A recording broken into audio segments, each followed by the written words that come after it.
En esta radioemisora presentamos Llaves para vivir con éxito, a cargo del internacionalmente conocido maestro de la Biblia y escritor Derek Prince, quien comparte su experiencia personal y ministerio cristiano en Llaves para vivir con éxito. Bienvenidos.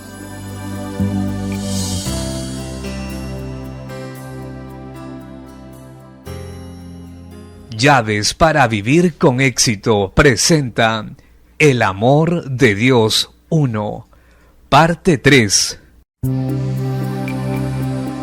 Me alegro de estar nuevamente con usted para continuar compartiendo nuestro tema especial para la Navidad, resumido en una hermosa frase de significado incalculable: el amor de Dios. En mi charla de ayer enfoqué dos declaraciones simples pero profundas que contienen la esencia de la revelación de Dios en la Biblia.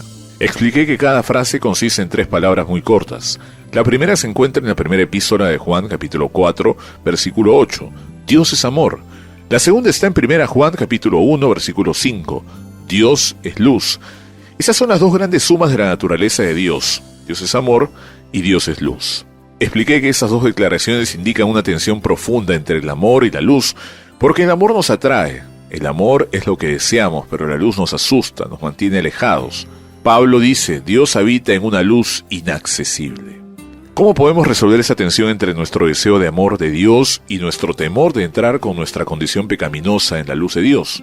Hoy explicaré una importante consecuencia práctica que resulta de esa tensión entre el amor y la luz. La consecuencia puede resumirse en esta frase: la necesidad de un sacrificio para acercarse a Dios. Esa es una de las grandes y en cierto sentido singulares revelaciones de la Biblia para que cualquier ser humano pueda acercarse a Dios. Tiene que haber un sacrificio. Nadie puede aproximarse a Dios sin un sacrificio.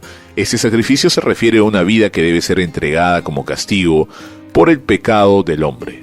Así que ningún hombre puede acercarse a Dios sin un sacrificio que primero reconoce el hecho de pecado y segundo indica que se ha pagado el precio, una vida ha sido entregada. Esa necesidad de un sacrificio para tener acceso a Dios es enfatizada consistentemente en toda la Biblia. De hecho, comienza con los inicios de la historia del hombre. En Génesis capítulo 4, versículos del 3 al 5, leemos cómo los dos hijos de Adán, Caín y Abel, buscaron acercarse a Dios. Uno fue aceptado, Abel, el otro fue rechazado. Ninguno fue aceptado con base en lo que era, sino que cada uno fue aceptado o rechazado en base a la ofrenda que presentaron a Dios. Así es como lo describe la Biblia. Y aconteció andando el tiempo que Caín trajo del fruto de la tierra una ofrenda a Jehová, y Abel trajo también de los primogénitos de sus ovejas, de lo más gordo de ellas, y miró Dios con agrado a Abel y a su ofrenda, pero no miró con agrado a Caín y a la ofrenda suya. Eso indica que Dios aceptó a Abel con base en su ofrenda, también que rechazó a Caín porque su ofrenda no cumplía con los requisitos de Dios. La diferencia está en que la ofrenda de Abel indicaba el reconocimiento del pecado, la penalidad del pecado, la necesidad de un sacrificio, la vida de una de sus ovejas en su lugar, y con base en su reconocimiento que contenía el sacrificio y la sangre que fue derramada. Abel fue aceptado, pero Caín, que no tenía tal sacrificio, fue rechazado.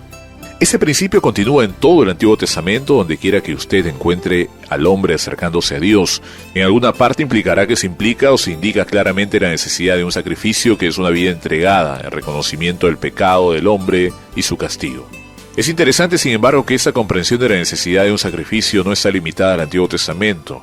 Aún existen las formas rudimentarias y a veces distorsionadas de muchos primitivos alrededor del mundo. Cuando estuve en África encontré muchas evidencias de esta conciencia en el hombre que de alguna manera debería ofrecerse un sacrificio para acercarse a Dios, y entre algunas de las tribus africanas hubo muchísimos animales sacrificados a Dios, y creo que todos procedían de acuerdo con esa revelación en la historia de Caín y Abel. Pero el principio básico está ahí en la Biblia. Debido a la santidad de Dios, debido a esa luz radiante y sin mancha, no podemos acercarnos a Él en nuestro pecado, en nuestra culpa, sin un sacrificio. Sin embargo, el Nuevo Testamento dice lo que en realidad estaba implicado en el Antiguo Testamento, que ningún sacrificio animal podía expiar el pecado del hombre. Eso está expuesto claramente en Hebreos capítulo 10, versículos 3 y 4. El escritor habla de todos los sacrificios animales ofrecidos en el Antiguo Testamento y dice: pero en esos sacrificios cada año se hace memoria de los pecados, porque la sangre de los toros y de los machos cabríos no pueden quitar los pecados. Así que estos sacrificios en realidad nunca resolvieron el problema del pecado, fueron simplemente un continuo recordatorio del pecado y la necesidad de su sacrificio, y representaban proféticamente la provisión del Dios del único sacrificio que sería suficiente. Pero nunca se podía lograr con toros o machos cabríos, solo Dios mismo podía proveer el sacrificio necesario.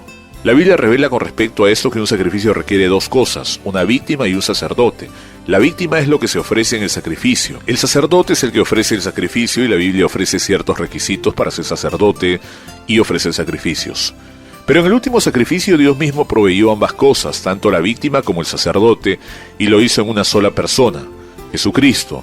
Jesús es la víctima del sacrificio, también es el sacerdote que ofreció el sacrificio.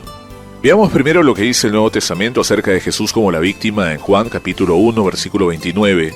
Habla del ministerio de Juan el Bautista. El siguiente día vio Juan a Jesús que venía a él y dijo: «He aquí el Cordero de Dios que quita el pecado del mundo». Así que visión profética por revelación del Espíritu Santo, Juan el Bautista vio en Jesús al que sería el sacrificio final, verdadero y suficiente, cuya vida y sangre podían perdonar los pecados del hombre.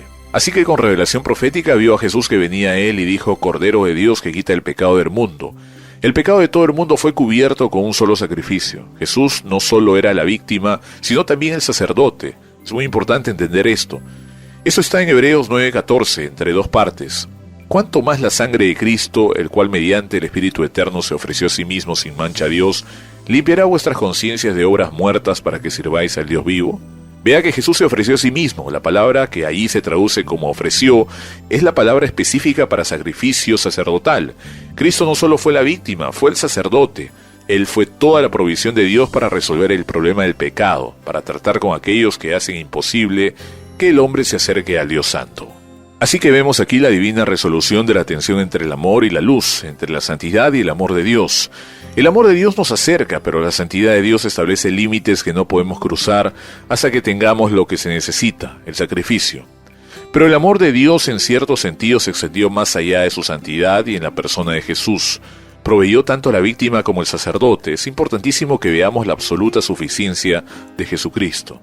Él es el Cordero que quita el pecado del mundo y también es el único sacerdote autorizado para ofrecerse a sí mismo como el Cordero sin mancha, sin pecado a Dios por medio del Espíritu Eterno.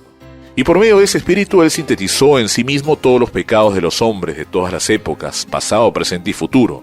El sacrificio es suficiente, provisto por el amor de Dios para cumplir con los requisitos de su santidad.